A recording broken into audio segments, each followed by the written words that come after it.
आदराचे स्थान झाले हरिपाळ देव. वय 27 झाले. 27 वर्षाचं वय प्रौढत्वामध्ये पदार्पण करणार वय आहे. 25 वय तारुण्याचा उंबरठा, पूर्ण तारुण्यावरती. 27 प्रौढत्वाचा उंबरठा, 40 पर्यंत प्रौढ.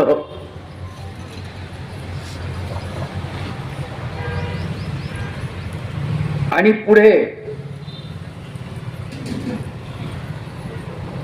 आदर प्राप्त झालेला आहे. तरुणपणामध्ये आदर प्राप्त होणं ही फार दुरापास्त गोष्ट आहे. तरुण माणसाला कुणी आदर देत नाही. त्याचं कारण लोक म्हणतात कालचं काट नाही का. म्हणून त्या तरुणांनी समाजामध्ये आदर प्राप्त करणे ही सगळ्यात महत्वाची गोष्ट आहे.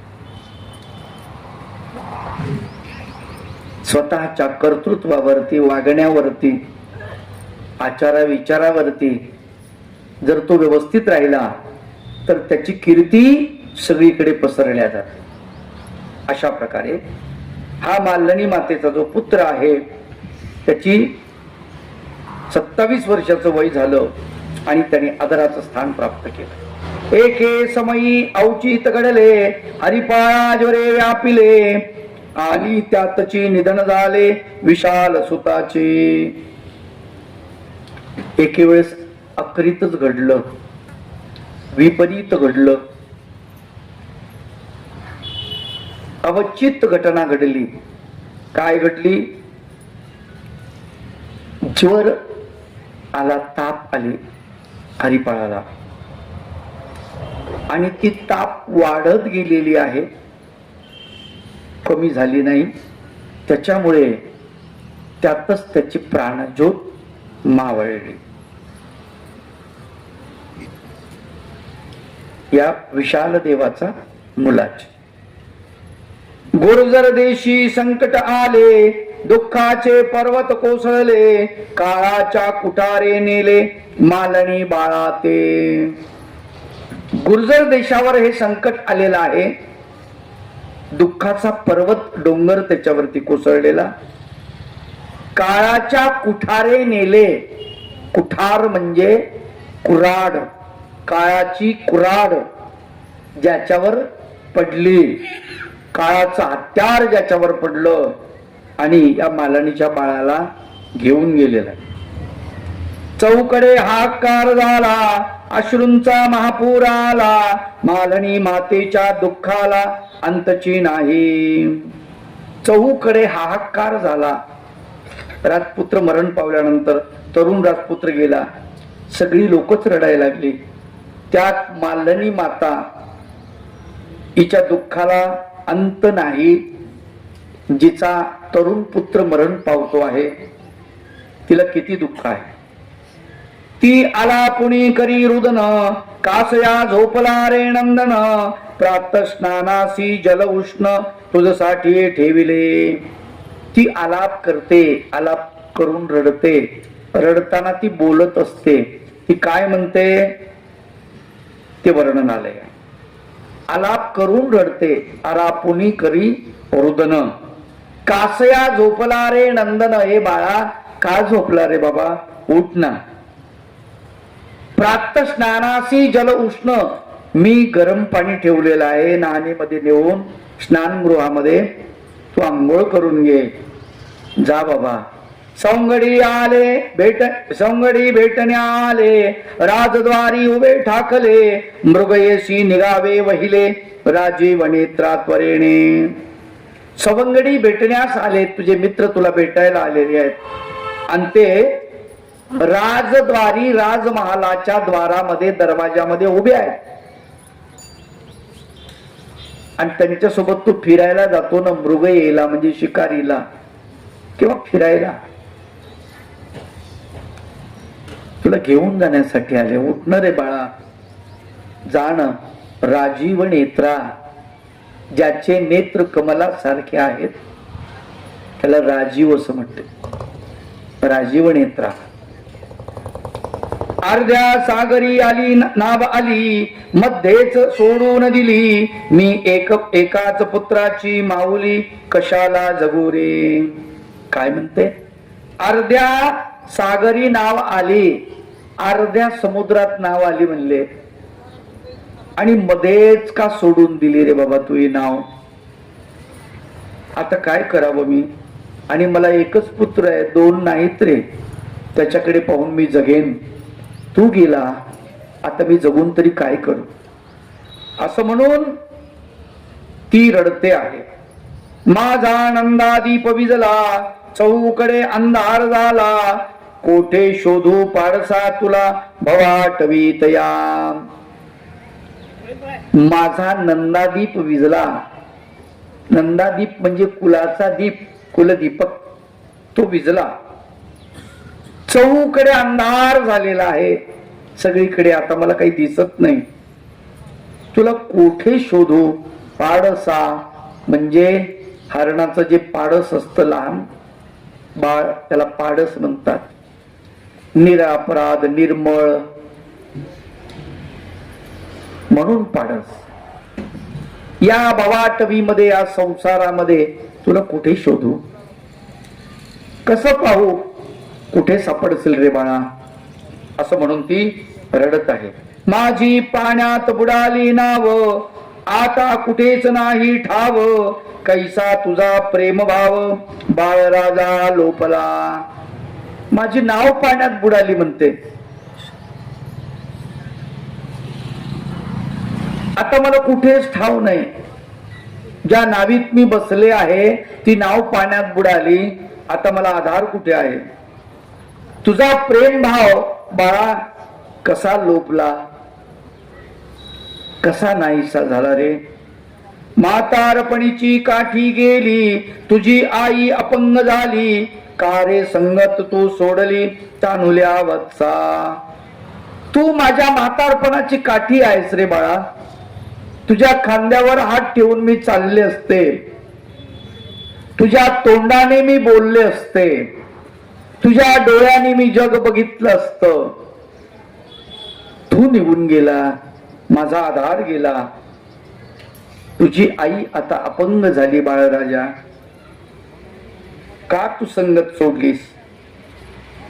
भास्करू मध्यानी आला, सवेची कैसा असता गेला. भास्कर म्हणजे सूर्य, मध्यानी आलं, 12च्या वेळेला मध्यान्न म्हणतात. मध्यानी सूर्य आला, आणि दुपारचा सूर्य अचानक अस्ताला कसं काय गेला, सूर्यास्त कसा झाला, की कोणता राहू टपकला तुला ग्रासण्यासाठी. हे लेकरा, तुला गिळण्यासाठी कोणता राहू टपकलेला आहे, आणि तुला त्याने गिळंकृत केलं. मी कोणती दुष्कर्मे केली, ती आज फळासी आली, का अबलेशी खेळी केली, दीनबंधू परेशा. भगवंताला प्रार्थना करते, हे परेशा, हे दीनबंधू. दीन म्हणजे दीन असलेल्या लोकांचा, गरीब असलेल्या लोकांचा बंधू, भाऊ. का रे बाबा असं केलंस तू, का मी कोणती दुष्कर्म केली आहेत का, आणि ती आज माझ्या फळाला आलेली आहेत ती दुष्कर्मी. का अशी अबलेशी खेळी केली, मी अबला बनलेली आहे, हतबल झालेली. हतबल होते तिला अबला असं म्हणतात. मी अबला झालेली, आता माझ्यात बळ नाही, अशी माझी चेष्टा का केलीस भगवंता. तुझला कृपा सागर म्हणावे, आणि तू निष्ठुर असावे, माझ्या बाळाचे प्राण घ्यावे, कैसा दयाळू तू. लोक तुला दयाळू म्हणतात, मी कसा दयाळू म्हणू रे.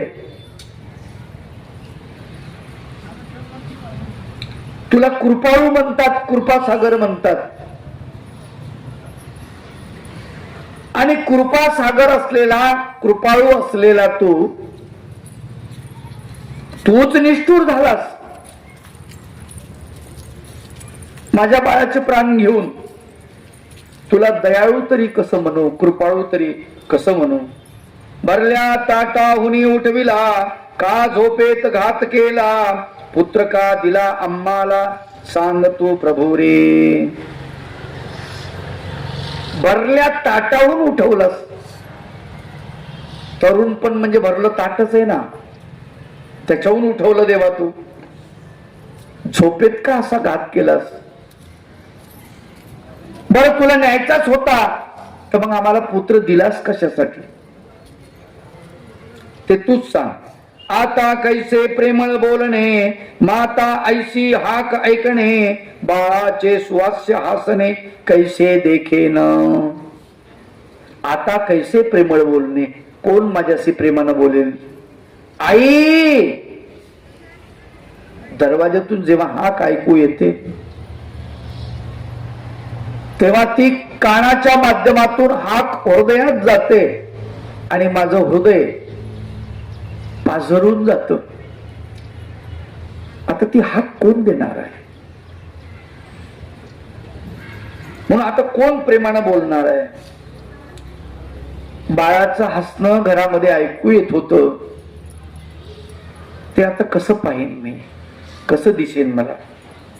आई म्हणून या मज, कोण बोलवील आत्मज. माझ्या घराचे तेजोज, गेले लोपुणी सर्वथा हे भगवंता. अरे मला आई म्हणून कोण बोलवेल आता. आत्मज म्हणजे माझ्या आत्म्याचा पुत्र, तो निघून गेला आणि मला कोण आवाज देईल. माझ्या घराचं तेज ओज हे लोपलेलं आहे, निघून गेलो सर्वथा.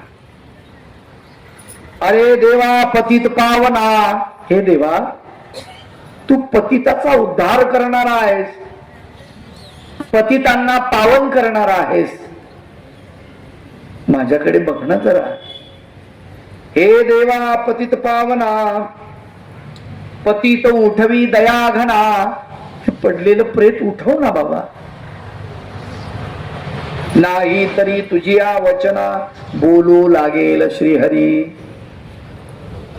हे पडलेलं प्रेत उठव, नाहीतर तुझ्या वचनाला बोल लागेल. काय वचन आहे देवाचं. परमेश्वर त्रिविधा परी अवतरती, गर्भी स्वीकरिती, का जीवाते दवडिती, का पतिताते उठविती. हे तुझं वाक्य आहे. तू याला उठव ना बाबा. ऐकता मालणीचे वचन, लोक हृदयी आले दाटून. कुंदके देतची नयन, अश्रुधारा बरसले. माता आलापू आलापू रडते, पुत्राची आठवण काढू काढू रडते. आणि ते सगळं पाहून जनसमुदायाला सुद्धा दुःख झालेलं आहे. त्यांच्या डोळ्यातून आपोआप अश्रू बाहेर पडतात. सगळा जनसमुदाय रडतो आहे. एखाद्या अंत्ययात्रेत आपण जातो, त्या ठिकाणी दुःख घरच्याच लोकांना असतं. बाहेरचे आपले उग काहीतरी रडतात. इकडे जर तुम्ही खानदेशकडे गेले ना, तिकडे बाया रोजाना लावतात रडायला. तोंडावर पदर असतो. कसा गेला माय, मोठ्यानं 4-5 जणी. वातावरण निर्मिती. लोकांना वाईट वाटलं पाहिजे ना, माणूस गेला रडू राहिले बा. ते रोजाना असतात.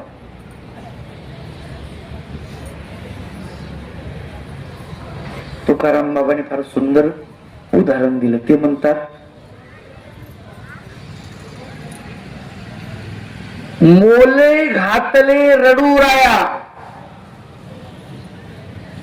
नाही आसू नाही माया. मोल मजुरीनं रडायला बसवलं, त्याच्यात आसू बी नाही आणि माया म्हणजे ममता बी नाही. असंच असते की नाही? सगळं लटिक्य. मला सांगा, इमानदारीने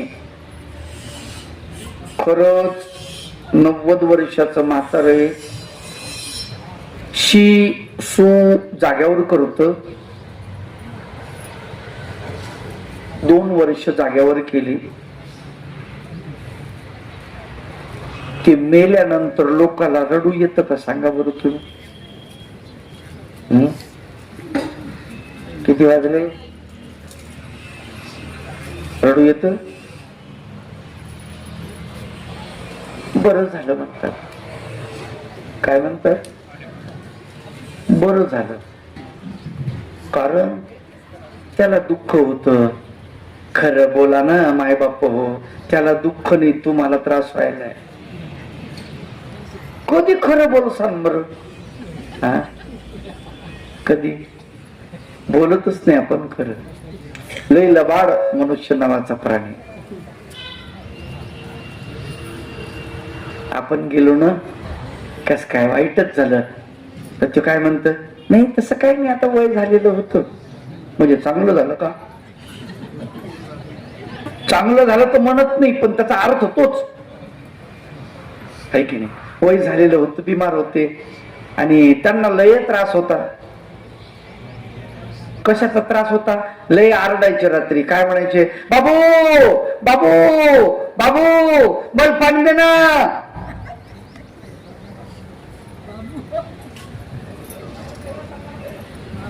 आणि तुम्ही पाणी देत नव्हते, हे सांगा ना पुढं. तुम्ही त्याला पाणी देत नव्हते, रात्री त्याला भूक लागली तर तुम्ही त्याला खायला देत नव्हते. हे कोण सांगन? किती लबाड आहे आपण? कमीत कमी खरं तर बोला. नाही बोलत. संत रामदास स्वामी फार सुंदर वर्णन करतात.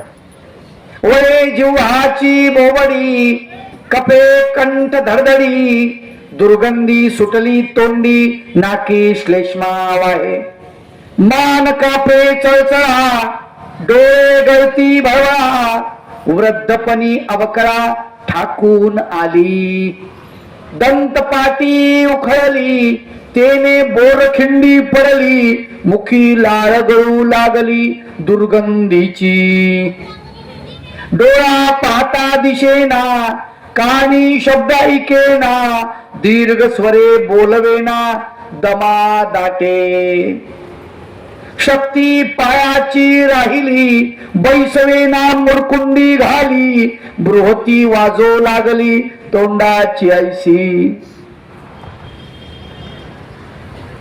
क्षुधा लागता आवरेना, अन्न समयी मिळेना, मिळाले तरी गिळेना. गिळत का? म्हातारपणात छिद्र बारीक बारीक होत जात. सरळ म्हणा, चांगलं झालं, आम्हालाही त्रास होता म्हणा. असं खरं तरी बोलत जा. कधी कधी दुःख कोणाला होतं? पुत्र किती मोठा होऊ द्या, 80 वर्षाचा पुत्र आहे आणि 100 वर्षाची माता आहे, दोघांचे हाल, दोघांचे हालच. आईला वाटतं माझ्या पोराला काहीतरी करून खाऊ घालू, जसं लहानपणी खाऊ घातलं की नाही असं.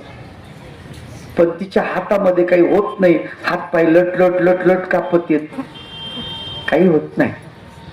इच्छा मस्त आहे. पोरग म्हणत, सुनबाई अगं तोंडाला चव नाही, उपमा करून दे ना जरा. आईला वाटत आपण द्याव का काय. पत्नी मधातच म्हणती त्याची म्हातारीची सून, हा नरड्याला तर मोठं छिद्र आहे, किती टाका भरतच नाही, कपडे घाण करून ठेवता. अवघड आहे. आईच अशी आहे, तिलाच असं वाटतं कपडे घाण करू द्या, काही करू द्या. बघा ना, लहानपणापासून ते लहान लेकरू तिच्या हातावरती घेते, लहान असत. मग ते चड्डी पिड्डी आता निघाल्या हो चड्ड्या, त्याला काय लावतात कमरीला, काय म्हणतात त्याला, नाही हो, आता नवीन भाषेत हगीज हगीज हगीज किंवा डायपर असं काहीतरी लावतात. अरे त्यानं त्या बाळाला मूत्रपिंडाचा त्रास होतो मोठ्यापणी. तुम्ही तुमची सुविधा पाहता, पोरगो अंगावर हगलो, तुमच्या मायनं तुम्हाला तसंच घेतलं, तुमचं पोरग तरी लेडकं हागायलं, तुम्ही तर पातळ होते, सगळं अंग तिचं पातळ भरून टाकलं त्या पातळानं. पातळात पातळ भरवलं, तिनं असंच म्हणलं का? विचार करा. मातृत्व प्राप्त होणे ही फार मोठी जीवनातली शुभ घटना आहे. त्याच्याकडे नीट लक्ष द्या. ज्याला जो स्टॅबल नाही ना मातृत्व प्राप्त करण्यासाठी, त्यानं लग्नच करू नका लवकर. हात जोडून नम्र विनंती करतो तुम्हाला. मी माझ्या विनोदानं सांगत असतो कीर्तनात, प्रवचनात, का तुम्हाला डॉक्टर बनायचंय तर तुम्ही परीक्षा दिली, MBBS MD वगैरे वगैरे, नाही का? तुम्हाला इंजिनियर बनायचंय तर तुम्ही 4 वर्ष घासले. तुम्हाला शिक्षक बनायचंय तर D.Ed B.Ed M.Ed शिकले, मॅड झाले तुम्ही, नाही का? मिलिटरीत जायचंय तर शरीर कमवलं, छाती इतकी पाहिजे, उंची तितकी पाहिजे, गुडघ्याला गुडघे घासले नाही पाहिजे, अंगावर कोणता चट्टा बट्टा नाही पाहिजे, नाही. एक सांगा इमानदारीनं, तुम्हाला आई बनायचंय, तुम्हाला बाप बनायचंय, कशाला प्रशिक्षण घेतलंय तुम्ही? कोण्या शाळेत शिकलात? कोणी शिकवलं? बाप बनल्यानंतर काय करावं लागतं, काय जबाबदाऱ्या असतात, आई बनल्यानंतर काय जबाबदाऱ्या असतात, याचं प्रशिक्षण घेतलंय तुम्ही? नाही. खुशाल चाललेला आहे. लक्षात घ्या माय बाप. आणि म्हणून आई असते. पुत्र मेल्यानंतर तिच्या हृदयाची धडकन आपोआप बंद होत असते. कारण तुम्हाला कल्पना असेल, तुमच्या हृदयाची धडकन ही त्याला ऑक्सिजन पुरवते. गर्भात असताना तुम्ही ऑक्सिजन घेता, त्यालाही ऑक्सिजन लागतं, पण तुमच्या माध्यमातून ऑक्सिजन जातो. तुम्ही जेवण करता, त्याचं पोट भरतो, त्याची वाढ होते. काय कनेक्शन आहे? बरोबर. जेव्हा तुमच्यापासून तो विलग होतो, वेगळा होतो, तेव्हा तरी सुद्धा तुमच्याशी त्याची नाळ बांधलेली असते. जोपर्यंत तुमचं दूध तो पित नाही, तोपर्यंत ती नाळ असते. म्हणून डिलिव्हरी झाल्यानंतर जुन्या बाया पोरींना सांगायच्या, आंबट खाऊ नको, आमक खाऊ नको, टमक खाऊ नको. का? कारण त्या दुधामध्ये ते जाईल आणि त्याचा परिणाम बाळावरती. तुम्ही लोणचं खाल्लं, खोकला तुम्हाला होईल नाही तर नाही होईल, पण बाळाला मात्र निश्चित खोकला. काय कनेक्शन आहे? कमाल आहे की नाही? काय भगवंतानं रचना केलेली आहे. आणि जसं जसं दूर जात ना, पोरग दूर जात, आई नाही दूर जात. पोरग मग बापाकडे जात, जायला पाहिजे, आई जवळच राहायला पाहिजे असं नाही, जायला पाहिजे. मग ते मास्तरकडे जात, शाळेतही जायला पाहिजे, शिकायला पाहिजे. मग ते नोकरी करायला अमरावतीला जात, हरकत नाही.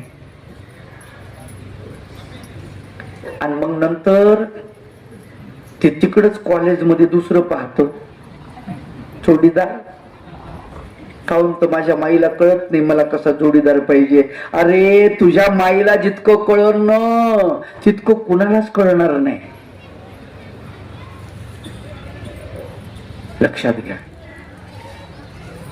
तुमचे आहार विहार सवय स्वभाव सगळे तुमच्या आईला माहिती आहे. आणि तुला कशी पत्नी पाहिजे, कशी जोडीदारीन पाहिजे, तिला सगळ्यात माहिती आहे. पण हे मनोविज्ञान कोणी सांगतच नाही. म्हणून आई हरिपाळ मेल्यानंतर धाय मोकलून रडते, परमेश्वराला दोष देते, गैवरू गैवरू रडते. आणि तिचा गैवर ऐकून आबाल वृद्ध म्हातारे कोतारे लेकर सगळे रडतात. सगळी भरवस नगरी दुःखामध्ये पसरली. सगळीकडे दुःख. राजपुत्र मरण पावला, राजपुत्र मरण. कथा इथे थांबवूया, कारण आपली वेळ झाली. सर्वांनी उठून उभं राहा. प्रेमरत्न आरती लावा. बंद करू.